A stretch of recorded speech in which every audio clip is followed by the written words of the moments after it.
জামাইয়ের পছন্দের কথা চিন্তা করতে করতে নিজের পছন্দের কথাই ভুলে গেছি। আসলে এই সংসার জীবনে এমনই, দুইজনকে স্যাক্রিফাইস করতে হয়। শুক্রবার দিন খুবই ব্যস্ততার মধ্যে কাটাতে হয়, দেন বাজার আনা, দেন রান্না বান্না করা। তার উপর যদি সামনে মানুষ দাঁড়িয়ে থাকে তাহলে কিভাবে রান্না বান্না করে, মানে ঘাড়ের উপর একজন দাঁড়িয়ে থাকবে আমি রান্না করতে গেলে। তবে আমার কাছে শুক্রবারটা খুব স্পেশাল লাগে, কেমন জানি ঈদের মতো লাগে। আসলে আমাদের কাছে শুক্রবার মানে সাপ্তাহিক ছুটি হচ্ছে শুক্রবার, আর এই শুক্রবারটা যে কিভাবে চলে যায় বলাই জানে। সকালবেলা লেট করে ঘুম থেকে ওঠা, তারপর নাস্তা করা, দেন রান্না বান্না করে খাওয়া দাওয়া করে বিকালবেলা একটু ঘুরতে বের হওয়া কত ভালো লাগে না? আমার কাছে খুব ভালো লাগে। আমার কাছে শুক্রবার দিনটা খুবই ভালো লাগে, কারণ আমার মেয়ে তার বাবাকে পায়, আর বাবাকে পায় আমাকে অতটা ডিস্টার্ব করে না। তবে মেয়ে আমাকে ডিস্টার্ব না করলে মেয়ের বাবা খুবই ডিস্টার্ব করে, এসে ডিস্টার্ব করবে, এটা করে দাও ওটা করে দাও, তার বায়নার মতো আমাকে সব কাজ করতে হয়। তবে এগুলো আমার ভালোই লাগে, মানে তার মনের মতো করে রান্না করে। একদমই নাস্তা বানাইতে ইচ্ছা করে না, আর ঘুম থেকে উঠতে তো ইচ্ছাই করে না। এই জন্য নাস্তা না বানিয়ে দোকান থেকে কিনেই খাই। কিনে তো খাইছে, এখন দুপুরে রান্না বান্না করতে হবে।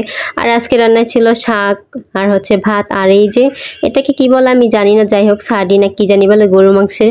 এটা নাকি ডাল দিয়ে খেতে ভীষণ ভালো লাগে, তবে আমি না ডাল দিয়ে একদমই খেতে পারি না, রান্না তো একদমই করতে পারি না। তবে এটা আনা হয়েছিল, আর আনার পরে এটা কিভাবে রান্না করে আর কেমনে রান্না করে আমি না কিছুই জানি না। তো আফির বাবা বলতেছিল ডাল দিয়ে নাকি আম্মু রান্না করেছিল অনেকবার, তবে আমি একটু খাইছি, আমার কাছে তেমন একটা ভালো লাগেনি।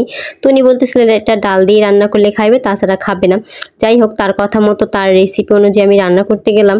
তো প্রথমে আমি সব মশলাগুলো কষে দেন এই শাড়িটা দিয়ে নিয়েছিলাম, আর শাড়িটা অবশ্যই ভালো করে পরিষ্কার করে নিয়েছিলাম। আর এখানে বড় বড় এই ডালগুলো কি ডাল বলে ভুলে গেছি, যাই হোক তোমরা মনে করে। আমি না এটা অনেকবার রান্না করতে চাইছি, উনি আমাকে একবারই রান্না করতে দিবে না। উনি বলে যে না, এটা ডাল দিয়ে রান্না করলে ভালো লাগে, ডাল দিয়ে রান্না না করলে উনি নাকি খাবে না। তো এইদিকে আমার শাকটা হয়ে গেছিল, এখন আমি শাকটা পেলে উঠিয়ে রেখে দেন একটু বাগার দিয়ে নিই। আর এই লাল শাকগুলো না কি সুন্দর লাল টকটক, মানে ভালোই লাগে, লাল টকটক একবারে, মানে লাল হয়েছে শাকগুলো অনেক। আর এই লাল শাক দিয়ে ভাত খেতে তো ভীষণ মজা লাগে, গরম গরম ভাতের সাথে লাল শাক। এখানে আমার এই শাড়িটাও এখানে হয়ে গেছিল, মানে আমি ডালটাও মিশিয়ে নিয়েছিলাম। তো প্রথমে আমি শাড়িটা ভালো করে সিদ্ধ করে নিয়েছি আর কি, ভালো করে কষে, তখন সিদ্ধ হয়ে গেছে অর্ধেকটা প্রায়। তারপর আমি এখানে বড় বড় ডাল আগেই সিদ্ধ করে রাখছিলাম, দেন ওই ডালগুলো দিয়ে নিয়েছিলাম। তবে আমি কিন্তু এটা প্রথমবার রান্না করছি, তবে আমার শাশুড়ি মা এটা অনেকবার রান্না করছে, তবে আমি রেসিপিটা দেখি নাই, আর আমি তেমন একটা খাইতাম না, আমার কাছে ভালো লাগতো না। তবে এবার আফির বাবা জোর করে আমাকে দিয়ে রান্না করাইলো, তবে উনি বলে দিয়েছিল কিভাবে কি রান্না করতে হবে, তো ওনার বলার মতো আমি রান্না করলাম। তবে এটা রান্না করতে দেখো কালারটা কত সুন্দর হয়েছে না, তবে খেতে কিন্তু তার চেয়ে বেশি মজা হয়েছে। আর বিশেষ করে যখন আমি এই শাড়িটা কষিয়ে ভালো করে যখন ডালটা দিছি, তখন কি সুন্দর একটা ঘ্রাণ যা আসতেছিল, আর কালারটাও যে এত সুন্দর হয়েছে।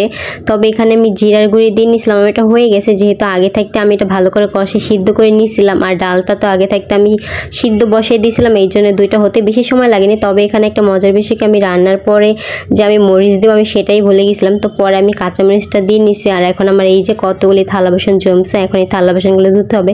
আর এই শীতের মধ্যে থালা বাসন ধুতে একদমই ইচ্ছা করে না, অনেকগুলি থালা বাসন জমছিল, আর এত তাড়াহুড়ো করে কাজ করতে হয়েছিল, কারণ বাজার আনা হয়েছিল, দেন ওগুলো কোটা কাটা, তারপর সবকিছু আজকে এক হাতেই করতে হয়েছে। আর রান্নাঘরের অবস্থা তো পুরাই খারাপ হয়ে গেছিল, তো সবগুলো আজকে রান্না বান্না শেষ করে দেন পরিষ্কার করে নিতেছিলাম। আর আজকে যেহেতু শুক্রবার, আর শুক্রবার একসাথে ভাত খাবো এটা ভেবে ভালো লাগতেছিল।